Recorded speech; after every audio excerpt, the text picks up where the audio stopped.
Olá, eu sou o professor Gilvan Araújo e você está no canal Fragmentos Teóricos. Hoje iremos falar da teoria do espelho, a primeira teoria do jornalismo. Bem, sem mais demora, vamos ao que interessa. Solta a vinheta, Ivo! Ao longo de muitas décadas e depois de milhares de estudos sobre o jornalismo, uma pergunta ainda se mantém viva: por que as notícias são como são? Para responder a essa pergunta, várias teorias foram formuladas desde meados do século XIX. A primeira delas foi a denominada teoria do espelho. Mas antes de falar dessa teoria, é importante entender que o termo teoria diz de um conjunto elaborado e interligado de princípios e proposições a respeito de um tema ou problema e não apenas uma explicação interessante e plausível. A teoria do espelho foi a primeira a tentar explicar por que as notícias são como são. Ela foi formulada em 1850 e marca a passagem do jornalismo tradicional opinativo para o jornalismo moderno informativo. A teoria foi baseada na ideologia positivista, presente no campo jornalístico e nos países ocidentais, de que as notícias são como são porque assim a realidade as determina. Por que positivista? Bem, eu precisaria de uma outra aula para explicar sobre o positivismo. Contudo, dizendo rapidamente, o positivismo foi uma doutrina criada pelo pensador francês Auguste Comte, que morreu em 1857.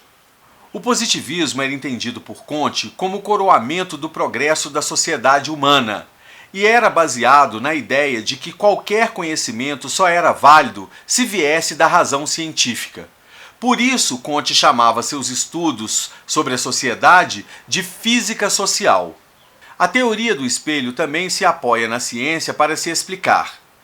Na teoria, o espelho é uma metáfora utilizada dos estudos da física para explicar 4 fenômenos ópticos: a reflexão regular, a reflexão difusa, a refração da luz e a absorção da luz. Esses fenômenos são considerados a partir de um feixe de raio de luz propagando-se em um meio e incidindo sobre a superfície de separação com outro meio.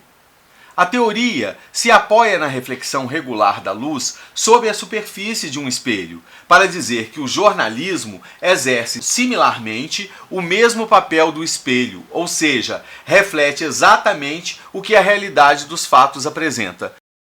Nessa reflexão regular da realidade, segundo o pesquisador português Nelson Traquina, o jornalista é um mero observador, com honestidade e equilíbrio, sem emitir nenhuma opinião sobre os fatos da realidade. O jornalista seria um narrador desinteressado, sem interesses específicos que os desviem do seu caminho de simplesmente informar, dizer a verdade, doa quem doer. É importante lembrar que a proposta da teoria do espelho era dar conta de um ethos profissional dos novos comunicadores, ou seja, jornalistas que dessem conta dos avanços da indústria cultural. Essa proposta foi marcada por 2 episódios históricos cruciais. O primeiro momento é marcado pela ideia central de separar os fatos das opiniões, o que contaminou logo as redações e o jornalismo informativo foi logo assimilado pelos jornalistas. Um exemplo disso é a fala do correspondente em Washington da agência Associated Press em 1856, que diz o que seria a Bíblia do jornalismo a partir dali. O meu trabalho é comunicar fatos. As minhas instruções não permitem qualquer tipo de comentário sobre os fatos, sejam eles quais forem. O segundo momento histórico foi quando o jornalista Walter Lippmann publicou seu livro Opinião Pública em 1922, advogando que os jornalistas deveriam procurar na ciência e nos procedimentos profissionais um antídoto contra a subjetividade. Criou-se ali o conceito de objetividade. Sobre esse segundo momento, o professor de jornalismo da Universidade de Colômbia, Michael Schudman, explica que com a ideologia de objetividade, os jornalistas substituíram uma fé simples dos fatos por uma fidelidade às regras e procedimentos criados para um mundo no qual até os fatos eram postos em dúvida. Assim, em tempos de fake news, é bom lembrar que as notícias são um produto centrado no referente e que a invenção e a mentira são violações das elementares regras jornalísticas.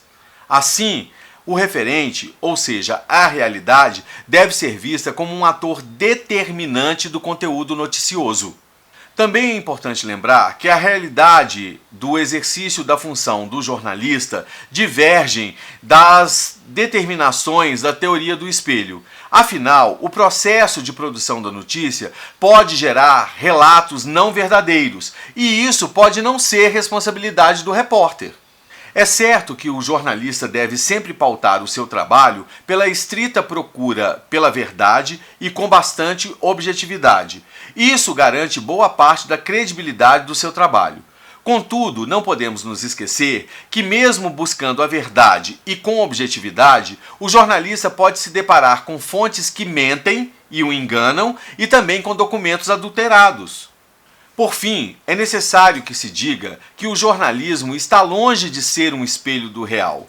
É antes a construção social de uma suposta realidade. É no trabalho de enunciação que os jornalistas produzem seus discursos, que, submetido a uma série de operações e pressões sociais, comerciais e políticas, constituem o que o senso comum das redações chamam de notícia. Por isso, podemos dizer que o jornalismo não reflete a realidade como um espelho, mas ajuda a construí-la. Um forte abraço e eu espero por você em nosso próximo fragmento teórico. Mas antes, não esqueça de dar um like no vídeo se você gostou dessa aula e inscrever-se no nosso canal. Até lá!